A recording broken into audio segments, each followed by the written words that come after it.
Hello, guys. Look at this. It's Sunday and I have a new topic to talk about. What a lucky timing. Well, I guess probably not that lucky because, well, it's Sunday and I do stuff on the internet and then I come across stuff and then I have something to talk about. Hooray! So earlier I came across a video by Jax Blade, I believe, fellow YouTuber, and his video was about Young Justice, an amazing TV show. I love it. Only existed for 2 seasons. It's about young DC heroes. Oh, bad for past. So by gang led by well, to keep it simple, let's say led by Robin, Nightwing, whatever. With fellow, not the Teen Titans, but some similar brand, like with Aqualad, with the niece of the Martian Manhunter, whatever her name was, Megan, and other fellows, Beast Boy. Funny how he ends up in both, isn't it? Teen Titans and Young Justice. Nevertheless, spoiler talk, stuff like this.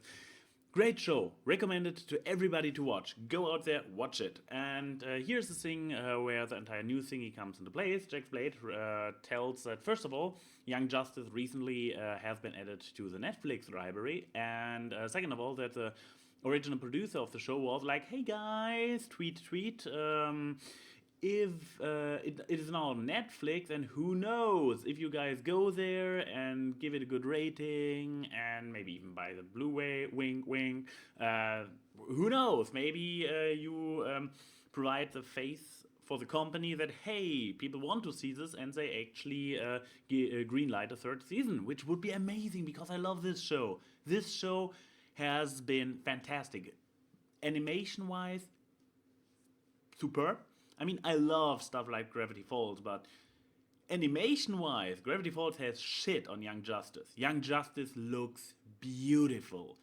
With a lot of action scenes, because superheroes, and they still look beautiful. I mean, usually you see shows with a lot of action that every now and then you have episodes which look inferior to the rest because, well, they spent the big budget for the season opening, for the finale, and for a few key episodes. So in the episodes in between, the animation was a little bit, the budget for the animations and therefore the quality suffered a little bit. Not so in Young Justice. All episodes are action-packed and all episodes are beautiful to watch. So, wow. And characters. What makes superheroes interesting? Two things make superhero movies, shows, whatever, everything interesting. The first thing is, of course, the action, because you have super powered beings, so watch them punch each other. It's amazing. It's bam, spectacle. But the second thing is that always draws people in is the people, the characters. I mean, could you imagine Batman without his tragic backstory? Could you imagine Superman if he wouldn't struggle with his Boy Scout attitude all the time when he tries to fight bad guys but still stay the Boy Scout? All those would be boring as fuck. And yes, I only mentioned DC because I'm a little bit of a DC guy. Okay, Spider-Man. Could you imagine Spider-Man without the Uncle Ben backstory, without his love stories all the time? There would only be half as much story. So yes, two things that make superhero shows great: the action and the characters. And Young Justice had characters. So I'm a little bit out here. Okay, enough advertisement of Young Justice. So here's the thing: Jax Blade is like, hey, Netflix, Young Justice, and since I have been in full pay for over 2 years now, okay, full pay only for a year or something, but and it only really reached my payment only really reached a level recently which is capable of allowing me a certain certain level of luxury and convenience in my life. So yes, so far I have been an evil person who watched shows not in the intended way, but I already, even back in the days when I still was in college, I was like, okay, if I can afford it, I will pay for it. Of course I will, because I understand that if there are fantastic shows, but those shows don't bring in any revenue, those shows won't be there anymore. So of course, while for a period of my life, for a longer period of my time, because out of financial reasons, I did, well, pirate. I watch stuff it streams online, so evil me. Um, but here's the thing: I was always like, okay, I understand that pirating everything is not a system that can apply. If everybody does this, there will be no more shows. And this is the thing I wanted to say to everybody: as soon as you can afford it, stop it, stop with the pirating, and pay for the content, because otherwise there won't be content anymore. And for our generation, this is more important than for the last one, because the last generation didn't know it any better. So they only watch TV, they only bought their DVDs and VHSs if they have been old enough. They never know it differently. But the problem with us is we growing up with the knowledge that everything is available for free on the internet, but it isn't. So once again, for those of you who are ignorant and stupid, please wake up. And I don't say start paying right away. I was in college long enough and I didn't have the cash for it. And but yeah, it changed recently. So I was already like I really should switch to those kind of services where I pay money for good shows, and so the revenue goes back to the shows, and which is the way to go. I don't know, Netflix, iTunes, Amazon Prime, wherever you want to get them. I have not really looked into the differences between them. I believe they have a little bit of different shows and stuff like this. So yes, as soon as if you love those shows, as soon as you can, do the right thing and do it in a commercial way. So this was what I wanted to do. I was like, okay, Young Justice, one of the best shows of all time, comes to Netflix. This is the final point where I'm like, okay, I have some money. Why the heck have I not done this half a year ago? Yes, I went over to Netflix. I started my trial month, really just 3 hours ago or something like this, and I was checking out the library, and I was missing a certain show about animated young heroes. Yeah, because still living in Germany. So there is a regional blockade because there are regionalized libraries on Netflix, and I assume it will be the same for all the other big services. Because the copyright holders are very, very annoying about it. They are like, well, we have certain distribution plans, and certain countries are not supposed to have it.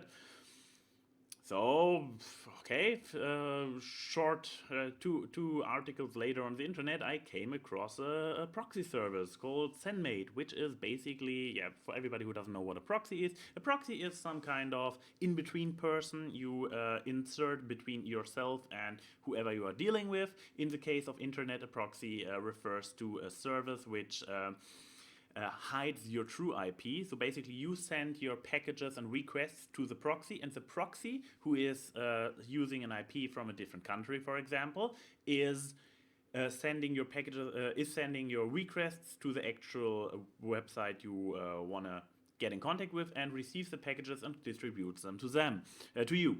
So this way, to the web service, in this case Netflix, it seems that it is an American person asking for watching shows, because the proxy is located in America, and Netflix so far was like, sure, fellow American, have access to our entire American library, the American way.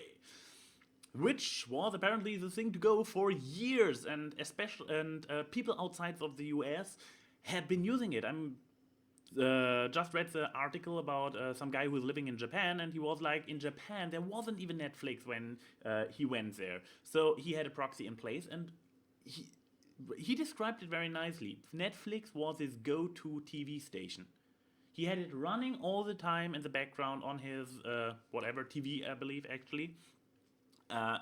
So yeah, and he was enjoying the massive, gigantic library, and then this is a point where I was just like, okay, let's use this. So I installed the proxy, I went back to Netflix, logged in, logged out, and whoa, what happened to my library? I mean, before I saw a few nice things, and I was like, oh, okay, looking good, okay, no Young Justice, but I see a lot of other good stuff.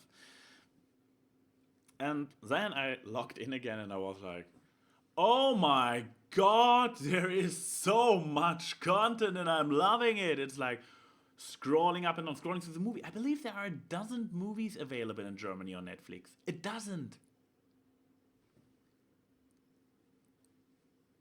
What?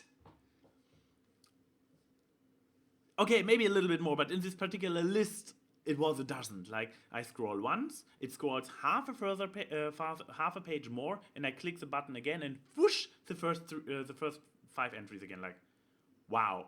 And there's Back to the Future in the German Netflix catalog, and I clicked it, and I was like, why is there only Back to the Future, and why is there only one movie? So yes, in Germany on Netflix, there's only Back to the Future 1. No part 2, no part 3. I mean, the fuck? 20 years Back to the Future. Not available in Germany. So, I went there with my Proxy. Was a very, very happy child in the candy store for about 5 minutes, because then I was like, okay, let's click on Young Justice. Click on Young Justice, and I got this beautiful message that you probably have seen on the internet a few times at this point. Whoops, something went wrong. Streaming error. It seems you're using a blocker or proxy. Please turn off the services and try again. For more help, visit netflix.com/proxy. Yes, I visited netflix.com/proxy, and oh, this is saying nothing at all. It's basically saying like, well, it's not allowed, there are regional codes for a reason, so fuck you. And so I did a little bit of research. I came across this article I mentioned before about the guy living in Japan, and he is like, oh, well, okay, the local library has grown by now, but it still sucks. It's basically castrated, and apparently Japan is better off than Germany, because here in Germany it is no. Now here I am. My free trial is running for 3 hours now. I still have a month left, but with so little content, let's be honest, Netflix, you're not getting my $10 a month. No.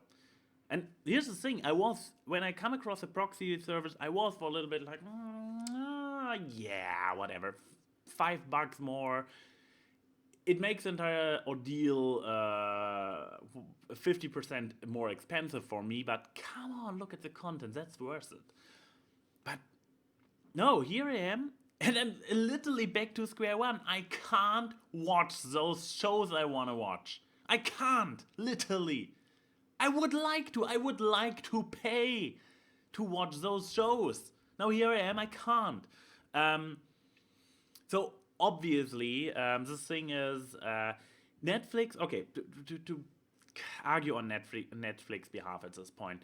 Another article I read put it nicely as well. Netflix is sitting between a rock and a hard place, because they have, on the one hand, they have their customers who want to pay them for getting shows and movies, and are willing to pay. They want to. They're the customers. They want to pay, and Netflix doesn't want to anger them. Netflix would love to have a global catalog where everything is available for everybody, because then everybody is subscribing to Netflix. They want this. They want to be on our side. So, yes, and they also have been known for fighting for global distribution of content against the copyright holders. They try to negotiate with the copyright holders to give global access. So yeah, they are the good guys. They are really the people who sit in between. Because on the other side, there are the copyright holders. And here comes the tricky part. The copyright holders are, which is a recent problem with Content ID on YouTube, with SOPA, with everything. All those fucking issues are all coming from copyright holders who are still living in the past. Then again, they do so because the laws are still from the past. And we are not living in a perfect world where everybody is like, okay, let's move to the future, because there are big, gigantic corporations who don't want change because they feel frightened by it, and so they delay it. Because let's face it, those changes will come. You can only delay them. It will happen. Give up, Hollywood. Give up, big companies. Adapt. Don't try to fight it. Don't spend millions and billions on fighting the change, because it will come and you will not get the money back. Invest in moving with the time, you idiots. Yes, I'm angry. I want to watch Young Justice. But yeah, and those. Wait. What's those? Yeah, here on this side, the copyright holders were. So the copyright holders are. They are a little bit of victim of laws themselves, but only partially, because they are, on the other hand, also the big ones who kind of emphasize, who kind of strengthen keeping the laws intact. So because they are afraid of change. So I blame them. They are the bad guys. Blame them. I want to blame them rather than Netflix. At the end of the day, the entire system is messed up, but Netflix are cool guys. They want to get me shows. Those guys, except for the producers who produce cool shows, the distributors, basically it's the companies who do the distribution, who do the blocking, who do the regionalization. So the management or bureaucracy parts of those companies, those are the evil guys, so let's all hate them. So yeah, where does it leave me? Okay, and those guys demand Netflix. We have those regional distribution thingies. Netflix, do something. If people have a too easy time to circumvent it, we will sue you. Shit like that. So Netflix has to please the copyright holders, because otherwise the copyright holders could be like, oh well, if you don't protect our shows, we will take our shows elsewhere. Kind of unlikely, because at the end of the day, Netflix is a giant ass platform, and they have quite a lot of weight behind them. So if the shows get pulled from Netflix, they will reach a lot less consumers, and a lot of people will simply not watch it. So yeah, at the end of the day, copyright holders are shooting themselves in the foot, as they do with trying to fight the changes and investing into trying to hold back the changes. They're constantly shooting themselves into the foot, and it's rather pathetic to see, and it's a sad thing that we as the consumers are at the end of this entire, the people suffering at the end of the entire ordeal. So yeah, great about that. So yeah, where does this leave us? Where does this leave me? If any of you guys know a proxy service which is able to circumvent it easily, because let's be honest, Netflix is going half-hearted about this entire ordeal, because if Netflix needs to please the copyright holders, but on the other hand, Netflix already admitted that this is a cat and mouse game, because all the providers have to do change their IPs, and then how is Netflix going to go after them? Netflix can only block the IPs that are blacklisted, that are known. They blacklist IPs which they can connect to one of those services. And all the service has to do is change the number in the IP, and then it will take manpower on Netflix side to scan if there is a new IP and to change it again. Netflix is probably not going to invest millions and millions into people sitting there all day and trying to block all IPs. So I simply hope they are going to be half-hearted about it. I mean, once again, they still need to please their copyright holders, so I don't know how hard they actually will throw down the hammer, or whatever the saying is. But yeah, that's the situation as it is. Does anybody of you not living in the US know a still working proxy? Because this entire thingy started in January, and I don't know. It's rather fresh. It's not only, it's actually current topic, only a month old, and I just picked the perfect time to start using Netflix, hooray. So yeah, does anybody know a working proxy service or unblock service for me to use? And if so, please leave a recommendation down in the comments below, so I can go there and check if it actually works, and then I might actually be able to make people to shut up and take my money. Because that's all I want to do. All I want to do is give you money, guys. I mean, Netflix.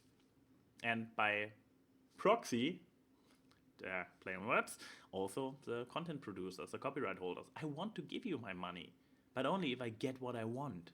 That's how it works. So yeah, Zane Y saying, see you soon.